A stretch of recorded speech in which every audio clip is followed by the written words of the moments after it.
Welcome back, everyone. Welcome for another virtual science camp. This one on magnification and microscopes. And this time I'm joined by not one, but two guest hosts who are joining me from Canada and Serbia. So I'm just going to spotlight their videos briefly so you can say hi to them as they're coming in. So here's Renée-Claude in Ottawa, Canada. Hello. And I was with Renée-Claude for a couple of weeks last year at the Canada Agriculture and Food Museum, and it's an awesome place to learn about food science. So hopefully she'll be joining again next week or the week after for another session of something on food science. So welcome again. And now I'm going to spotlight Sofija in Serbia. You might recognize her from the grand opening session if you were there. Welcome back, Sofija. And I think, Sofija, your microphone's off at the moment. So we didn't hear you saying hi to us. We saw your mouth moving for that.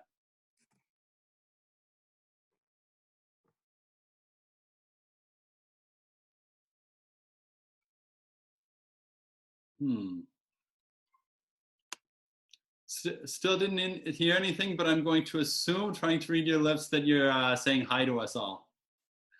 So thanks again for joining us. So I'm going to go back to spotlight myself just for a second. Just a heads up and a reminder to everyone joining. So thank you again for joining us. And this session is being recorded to share on my YouTube channel afterwards. If you have your cameras on so that you can share stuff with us, that's great. And please do. I'm not going to spotlight any of your videos, and if it's in small and you haven't asked me to publish your image, I'm not going to publish it. It'll just be me and the guest hosts. But just be aware, if you're saying things, I'm probably not going to edit out your voice. So if you have any problem with me recording anything you're saying, feel free to use the chats as well. Yes, and Shana's mentioning that they recognized Renée-Claude from the video on butter making. So that's great that you guys have been watching some of my videos, and that was one of my favorite ones to make when I first met Renée-Claude in Canada in 2017. Okay, so to get started for this session, we're first going to look at magnification and looking closer at anything you have around the house. So this is one part where I want you guys to participate. If you have anything that either is cool to look at closely, or if you have anything around your house that could be used for magnification, whether it's something like a magnifying glass, something you're supposed to use, anything like that, then please let me know. If you're not too shy to show in your video, I can spotlight your video, and I'll cut out that part when I publish it unless you tell me to include it. So do we have any volunteers to share anything that they think would be cool to look at close up, or any homemade techniques they have so far? Again, it doesn't look like we're getting anyone to start with, so I'm going to talk you through a couple of the common things you might notice around your house and might not have necessarily thought of as a technique for magnifying things. So one we're going to start with is just water, and water in different places. So here, I have a water bottle, and it can work kind of like a glass of water. And you see when I move it in front of my face, it makes kind of a weird backwards image of my face. And depending on the distance between my eye and the water, we can see it making me appear bigger or smaller, but not in all dimensions, because it's only one dimension that the surface is curved. So we can play around with that effect a bit, or we can have a two-dimensional version of that effect. And notice you can see I look upside down, and as I bring it closer to the camera, I look a little bit bigger in that. So we could use that for magnification. Although, unless it's an exact form like a lens, it might look a little bit sloppy. So for the next technique for this, I'm going to switch to my second camera, and I'm going to spotlight camera 2, which I'm hopefully still sharing. With all of you here, it's hard to see all. Okay, here we go. And I'm going to spotlight that. So we can see me looking down at my table in front of me. It's a little slow to connect here. And I'm going to look through a drinking straw. So I have this drinking straw right over here. Camera's pretty slow, so hopefully it's not too jumpy for this. If it is, let me know and we'll skip to something else. And I'm going to look at something that's neat for details to look at small. So I'm going to look at some money. So I'm going to take an English 5-pound note, and I'm going to put a glass of water over it, and I'm just going to look down through the straw.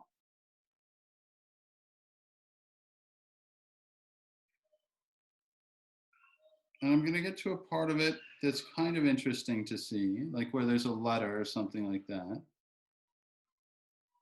Kind of difficult to line up.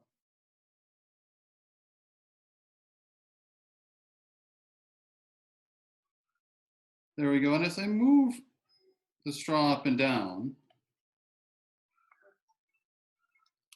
okay, trying that again. Now that should stay fixed. As I move the straw up and down, we should see for part of it, it'll just distort the image. For the other part, it actually magnifies it as I'm moving the straw up and down. Trust me, this worked perfectly 20 minutes ago when I was testing this. Okay, there it looks smaller and it's getting bigger as I go down. So up, gets smaller. And down it's getting bigger. And if it's not that clear from the camera work here, as I'm moving up and down and we see it get bigger and smaller, then I encourage you guys to test this out with at home. I didn't tell you to grab a straw, so feel free to do it anytime later and just test that out. And as it's moving down, we get this kind of bulging effect, which magnifies it. And that's an example of surface tension of water. So if you were in my session on water properties last week, that might sound kind of familiar. And I'm just going to look at a drop of water on a piece of aluminum foil. And it should form a familiar shape.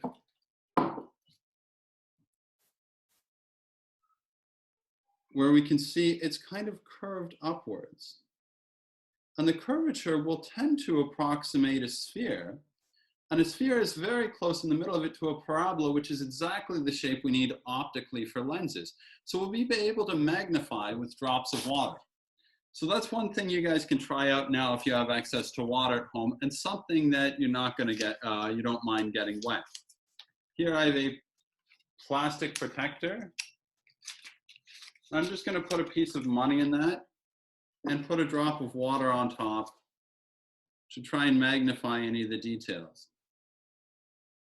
And if you're doing this at home, can you show what you're doing so that I can see an example of one or two other people following along with this before we move on to more professional microscopes?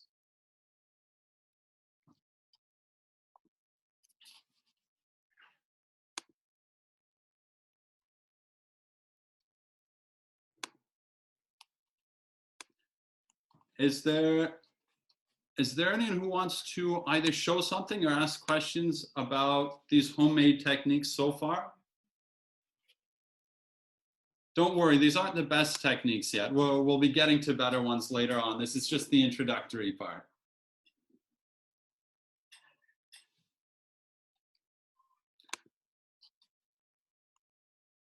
Okay, and I'll give you another minute to see if anyone has any questions or anything they want to share from this.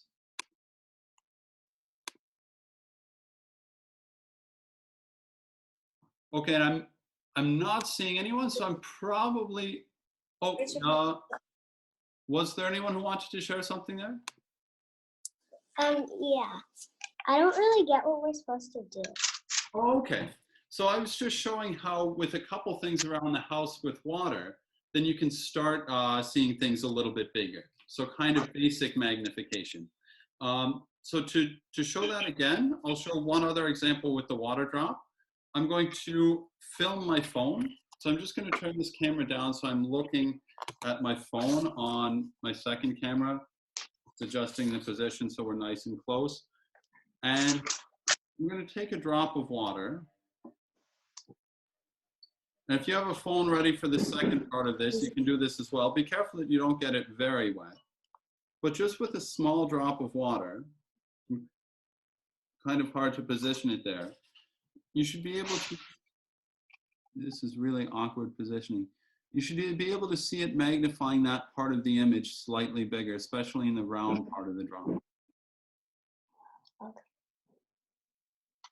I see a reaction where it's like someone seems to be getting what I'm trying to say here. If it's not working that well, don't worry too much about this part. We'll do an improved water drop setup later on. So don't worry too much if it didn't really make sense so far.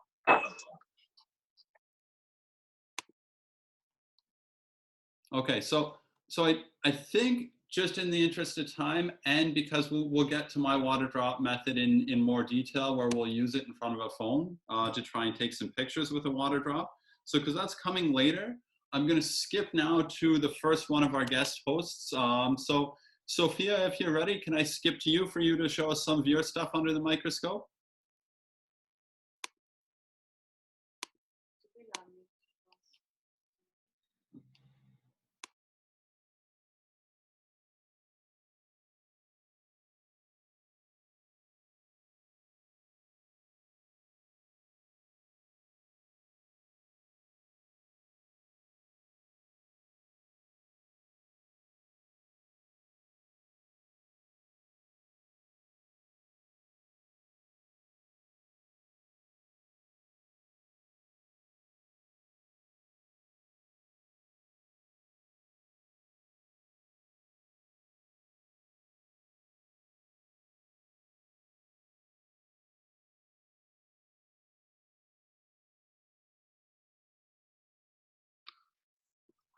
So we should be seeing Sophia's screen now.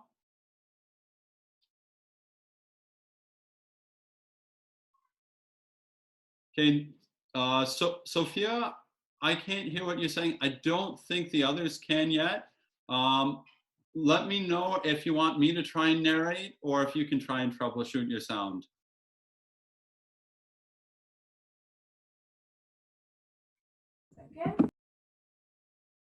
Okay, I think I can hear you now.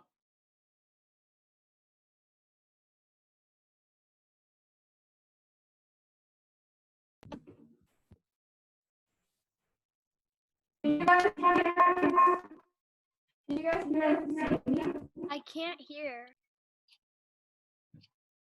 Okay, so the sound quality is not great. I think we heard you coming in a little bit. If we don't end up getting better sound, I might start narrating for you until you get sound a little bit better to take over. So I'm getting a nod yes for that. So first of all, I want everyone following along to try and see if they can think of what this might be that we're looking up close at. So I want a couple of guesses. Either turn your microphone on to guess or add some guesses in the chat that I can read out. Ice. Ice and water, those are good guesses. Those are close. That's not quite Sugar it. crystals. And that might be a sponge. I don't know. Okay, so crystals of something. Salt's a really good guess, and I think this was sugar rather than salt. Oh, and I heard someone say sugar. I told you guys too soon.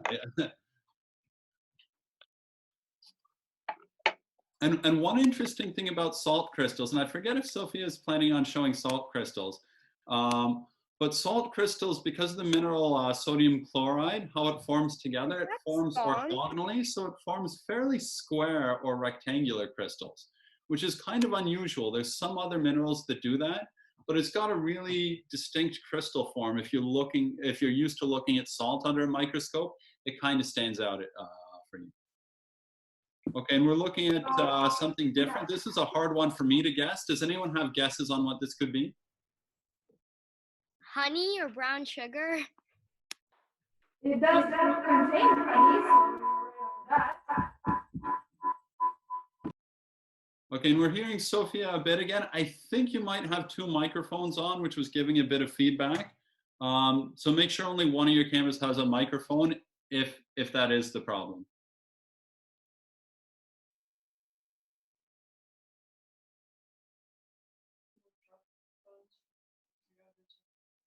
Oh, sponge and rocks is another good guess, but those aren't it yet either. I'll give you a hint. This is from a living thing.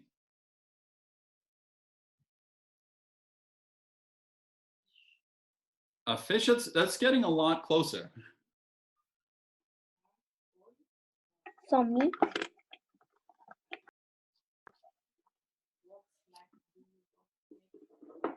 000. Okay. Shrimp? Those are good guesses. Shrimp and wax, beeswax, things like that. And it's actually from a part of an animal that the animal loses periodically over time. Oh, Snake? Yeah, it's snake skin. Oh, alligator's a good one, but I don't think they have alligators in Serbia. So it's a snake skin. Oh no, it was Cheerios. Okay, I'm wrong. I was confused from something earlier. Gordon is showing it's Cheerios. I'm completely wrong and was leading everyone in the wrong direction there. Sorry about that, everyone.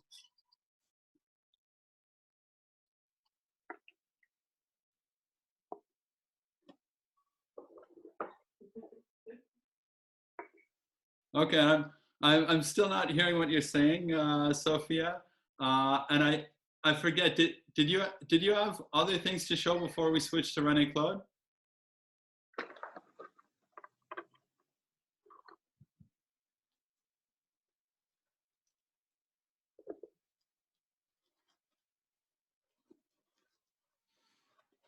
ah, c'est trop bien.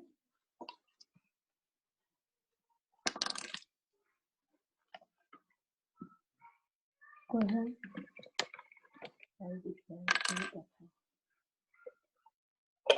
Attends, après on fait pas d'expérience. Là, déjà que j'en fais maintenant. Okay, and I'm still not able to hear you yet. Give me a thumbs up if you wanted to share something else before we go to Renée-Claude, or shake your head no if there's nothing else and we should go to Renée-Claude now.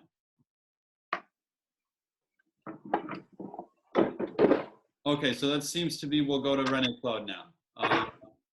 So we'll be switching over. Renée-Claude, you're in the spotlight now.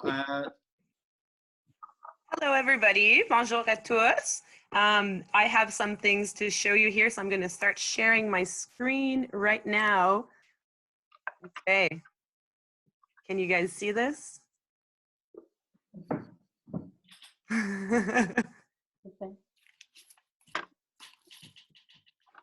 So does anybody know what this is? Or what it could be? A bug? That's right. It's a bug and it's still moving. So I have a special microscope that allows us to see things in 3D. So we can look at bugs and 3D objects like leaves and things like that. And this bug came out of my vermicompost bin. So a vermicompost bin is a way to recycle our food. So we put our old food or food scraps inside of this container, and inside of it, there's worms who eat this food and make new soil again. And here is one of the bugs that lives in that bin. It's called a mite. And what they do, you can see they have their little legs here. They shred the food with their little mouth parts and their little legs so that the worms can eat the food. I'll get in a little closer here. All right, I have to redo the focus. Oh boy.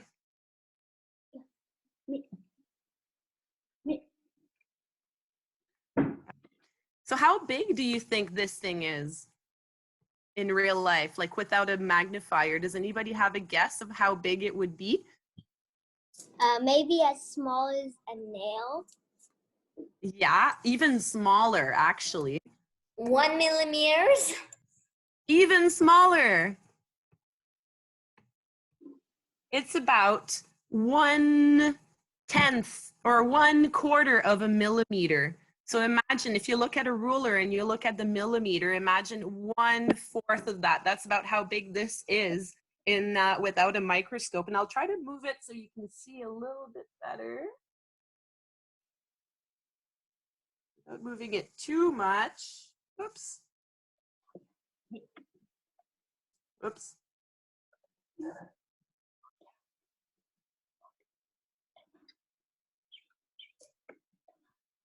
Thomas. I'll show you now. What's that? Okay, I have something else that you have to guess what you think it is. This is also from inside of my vermicomposter. So I'll just put it in and just give me 1 second so I can set it up.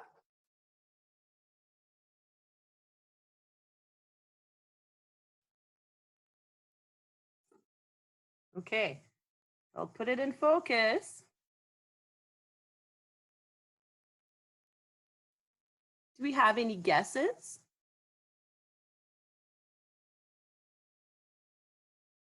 Mold. Any other guesses?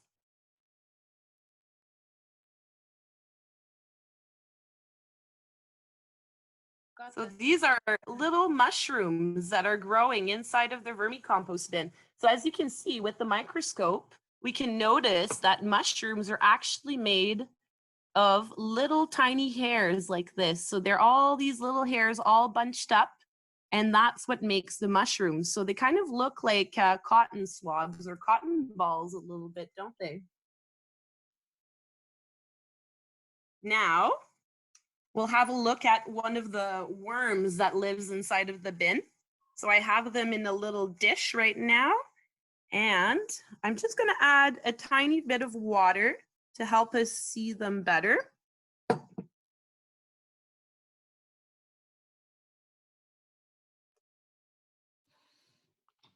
Okay, so we're about to see the body of an earthworm if they can stop moving for 1 second.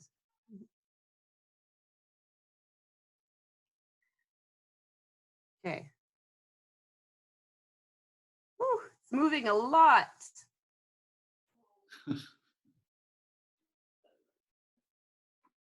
It looks gross. It's one wiggly worm. Do you see the blood though? Do you see the red? It's moving quite a bit. Aha. So do you see the blood vessels here? Yeah. Lines. That's actually blood vessels. That's some veins that are inside of the body of the worm. So you know how worms are actually just like us. They have blood too. And if we chop them in half, they won't make two worms. So a lot of people think that if you chop an earthworm in two, it'll give you two worms. But that's not true. It'll only give you two half dead worms. But it can take a while to die while it's wiggling around, which is why some people think that they're still alive, right? Or that it'll, That's like, correct. That's right. So we can see it's kind of stopped moving a little bit. So you can see the veins a little bit better now. It doesn't look as clear because it's on a camera, but if you were to look directly in the microscope, this is very, very clear. So we can, you see this brown patch here? This is actually some of the food that the worm ate, and that is turning into worm poop, or as we also call it, soil. And it's going to go in the soil and feed some plants. So those are the three things I wanted to show you. Give you back control, Michael? Or do you want to be showing more stuff? I have more stuff always. That was great. I'm just thinking to make sure we have time for everyone to try and make a water drop microscope, then we'll go back to me. Although I'd kind of like to keep looking at worms and other stuff from your compost bin. So maybe we'll get together and see more of that some other time.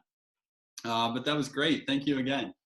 Yeah, we could definitely do a whole session where we're trying to guess stuff from the vermicompost and other samples that I have. I've been collecting stuff from the forest, so I have cool mushrooms too. Oh, that sounds awesome. And for the participants who are here, can you just give us a reaction, either thumbs up, like with the thumbs up reaction like I'm doing now, or no reaction at all? If we were to have a whole session just looking at stuff from Renée-Claude's compost, would that be something you'd be interested in coming to a whole session for? Okay, I see there's a number of thumbs up going up, so maybe we'll plan to do that as a session where you'll be the main host next week or the week after if you're up for that.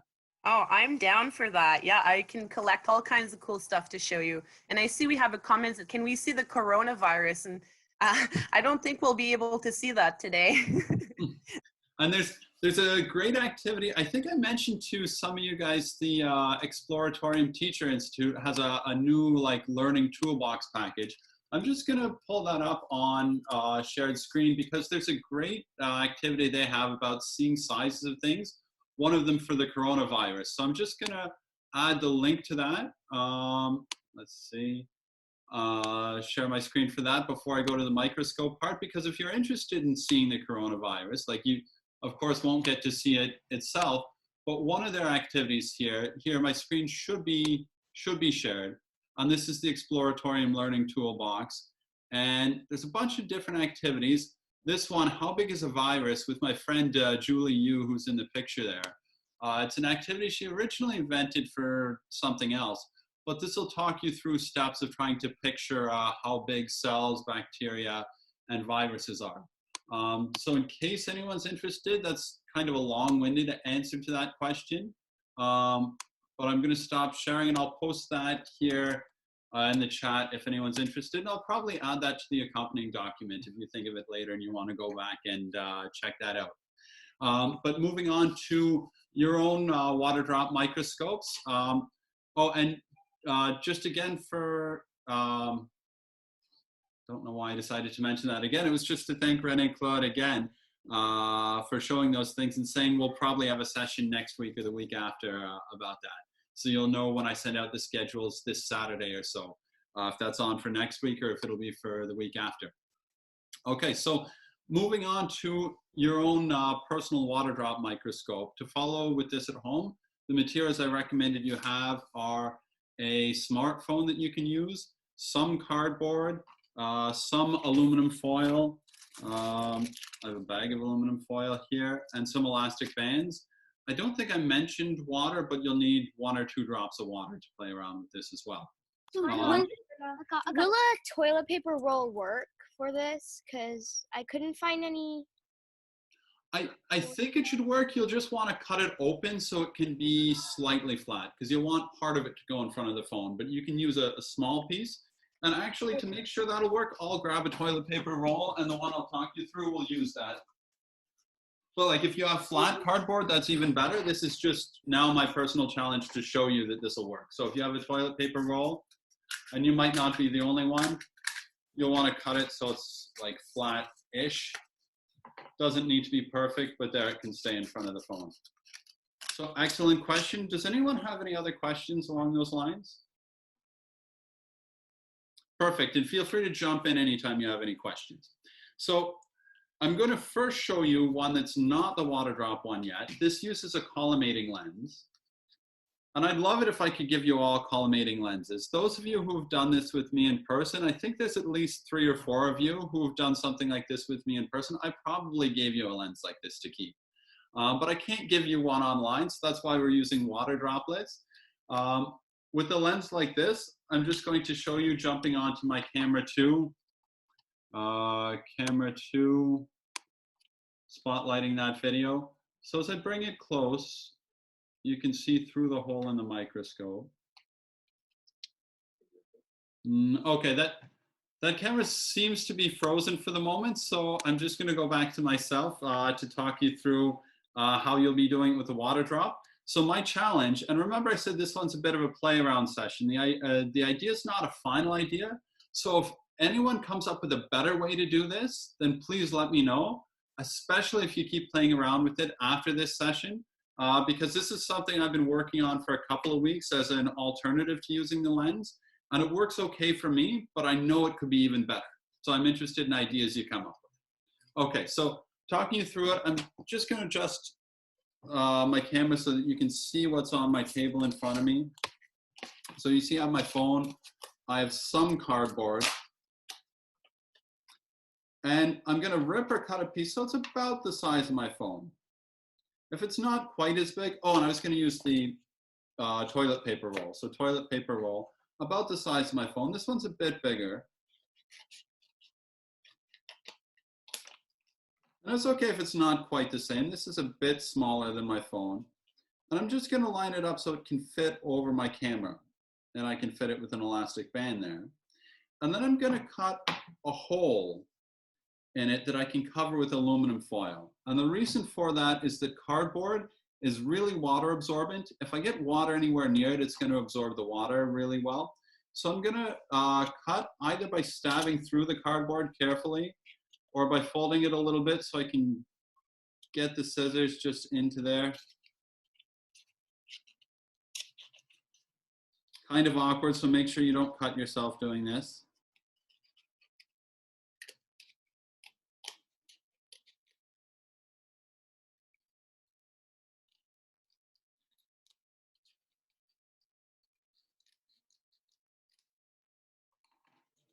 Okay, so now a piece of cardboard with a window in it. And I'm gonna do the exact same thing because I'm gonna make a cardboard sandwich and put the aluminum foil in between. So with the second one, I'm gonna make another similar size hole.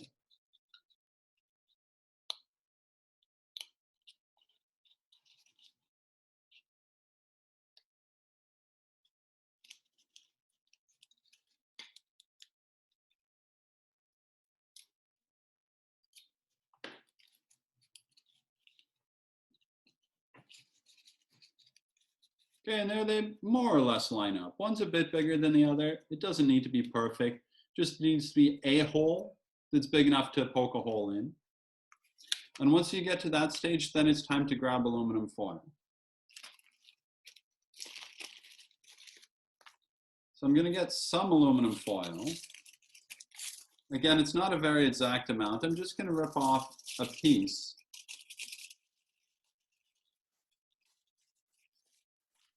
And the piece needs to be at least big enough to cover the hole.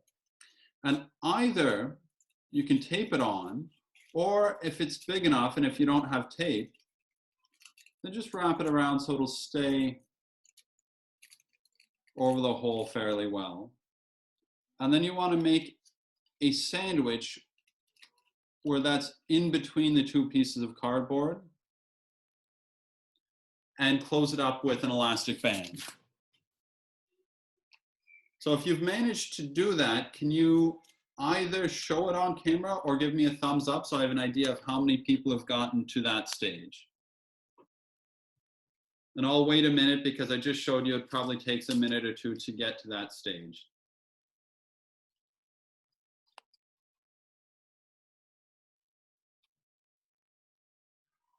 And I see some people working away. Oh, excellent. I see some people holding it up. And I'll give about 30 more seconds for anyone who's still working on that before explaining the next part.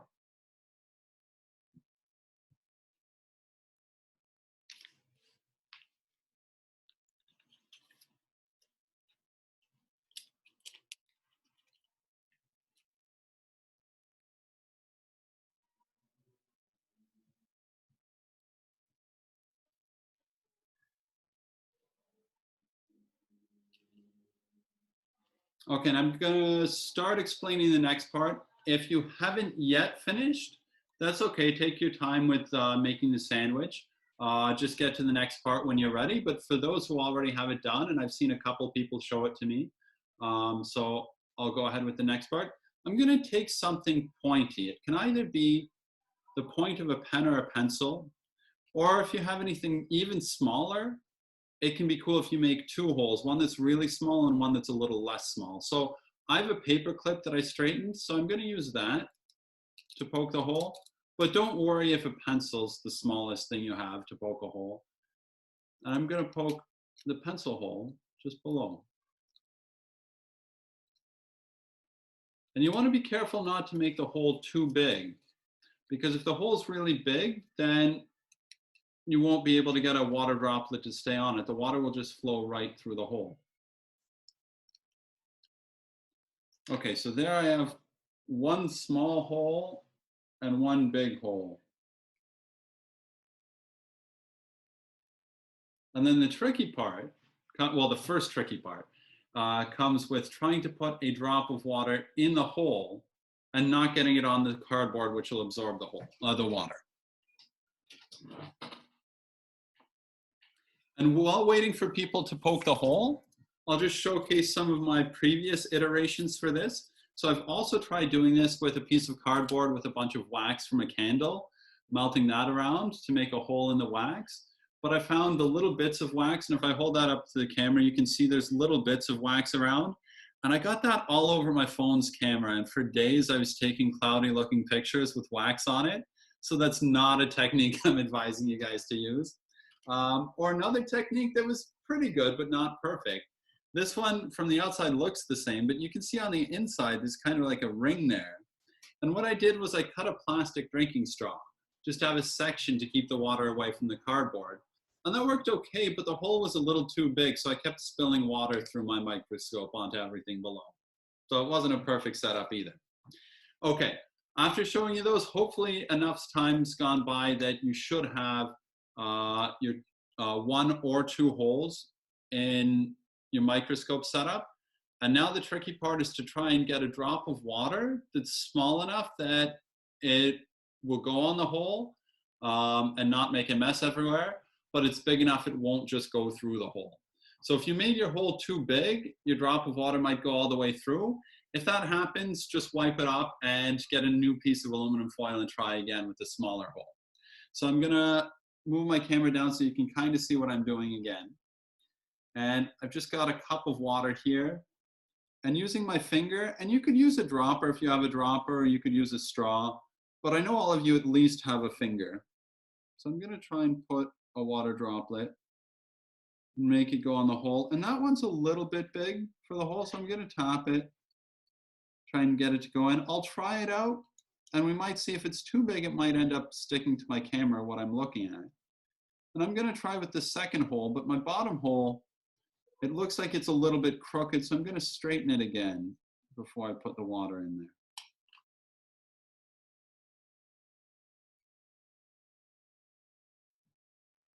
Okay, and the water looks like it's sitting a bit better in that hole. So now I'm going to turn it over, make sure the water stays in there. The water seems to still be in there. And I'm going to switch to camera 2, if I can get it working again. And can host number 2 spotlight my video? Sorry, to peux mettre sur spotlight. Okay, so we'll be spotlighting my video of camera number 2. Wait. Okay, I'll see if I can do that myself with the limited number of hands that I have. Okay, that should be spotlit. Okay, so I'm lining it up with my camera and just trying to find where that water droplet is.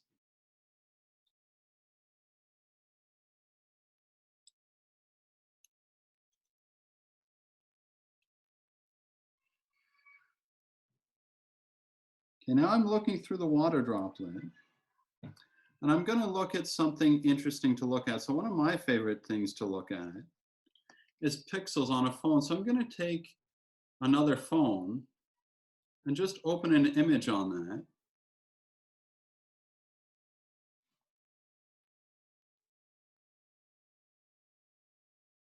So here, this is a picture I took last week of refraction in a water bottle. And I'm gonna zoom in on that picture through this water droplet.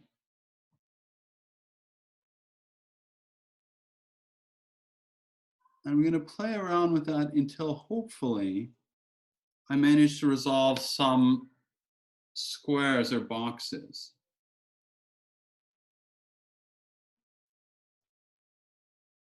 Still a little bit blurry.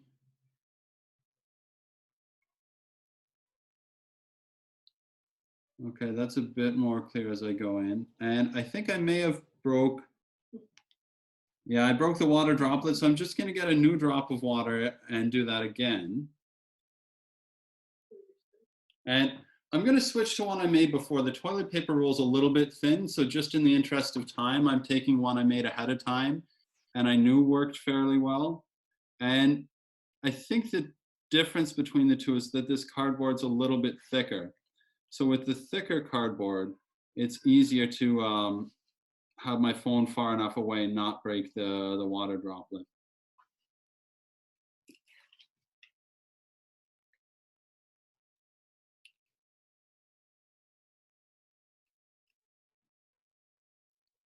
Okay, so zoom in on camera 2 on the middle water droplet.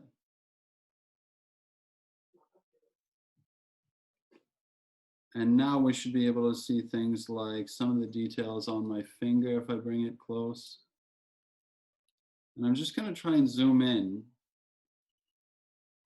I was able to zoom in a little bit better when I was on my own without so many people in the chat. Something with my phone, the settings isn't working so well for me to zoom in, but if you look closely on the screen, you should be able to see it. So pixels again. Go on. Oui.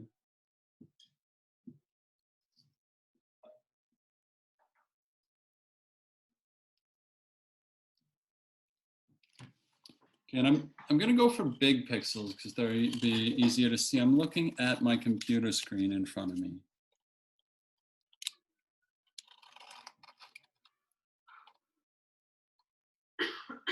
And we can see, looking at that white text.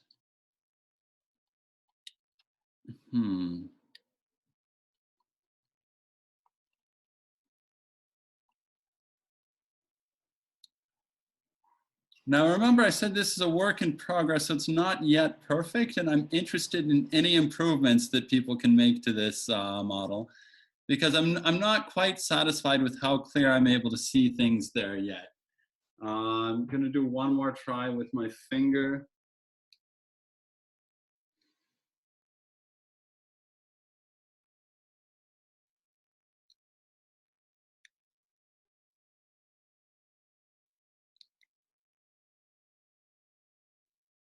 Well, there, I broke the water droplet, so then we can see through the hole clearly. It's no longer distorting the image.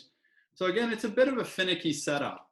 I'm sorry it's not working that much better for me right now. Did anyone at home manage to get any better magnification with their water droplet?